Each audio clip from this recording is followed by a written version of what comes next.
అంతా నా వాళ్ళు అని సందర్భంగా గర్వంగా తెలియజేస్తా ఉన్నాను. మన ప్రభుత్వ విజయాన్ని కోరుకునే ప్రతి పేదవాడి భవిష్యత్తు కూడా మార్చాలి అని తపన పడే సేవా సైనికులు నా వాలంటీర్లు అని చెప్పడానికి గర్వపడతా ఉన్నా. ఎందుకంటే 58 నెలలు మనమంతా కూడా పేదలకు సేవ చేశాం. 58 నెలలు మనం అలసిపోకుండా పేదలకు సేవ చేశాం. మీ దగ్గర నుంచి మొదలు పెడితే నా దగ్గర దాకా కూడా 55 నెలలు పేదలకు సేవ చేశాం. ఇక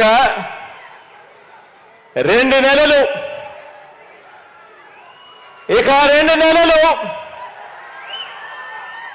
పేదవాడికి సేవ చేసేందుకు, పేదవాడి భవిష్యత్ మార్చేందుకు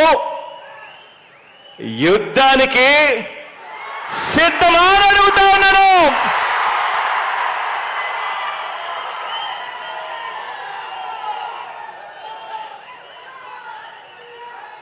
రెండు 2,60,000 సైన్యం, నా సైన్యం, నా వాలంటీర్ల సైన్యం, మన ప్రభుత్వం గర్వంగా చెప్పుకునే సైన్యం అని చెప్పడానికి గర్వపడతా ఉన్నా. ఈ సైన్యంలో ఉన్న ఈ గుండెలు, ఈ సైన్యంలో ఉన్న ఈ గుండెలు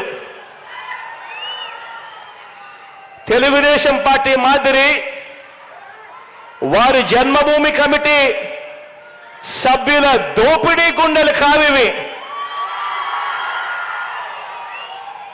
ఇవి సేవా హృదయాలు అని చెప్పడానికి గర్వపడతా ఉన్నా.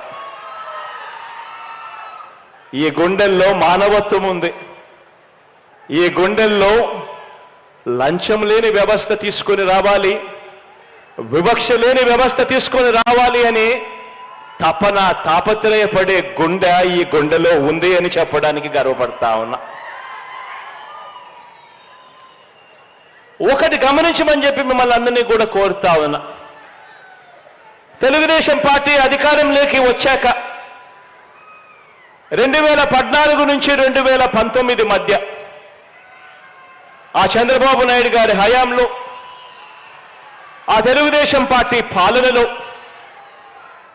వారి కార్యకర్తల జన్మభూమి కమిటీల పరిపాలన, వారి టీడీపీ అధికారంలో నుంచి ప్రజలు కిందికి దింపడానికి కారణమవుతే ఆలోచన చేయమని అడుగుతా ఉన్నా. 2014 నుంచి 19 మధ్య ఆ చంద్రబాబు నాయుడు గారి పరిపాలనలో వాళ్ళ కార్యకర్తల జన్మభూమి కమిటీలు తెలుగుదేశం పార్టీ పాలన, చంద్రబాబు నాయుడు గారి పాలన, వాళ్ళని అధికారంలో నుంచి ప్రజలు దింపడానికి కారణమవుతే 2019లో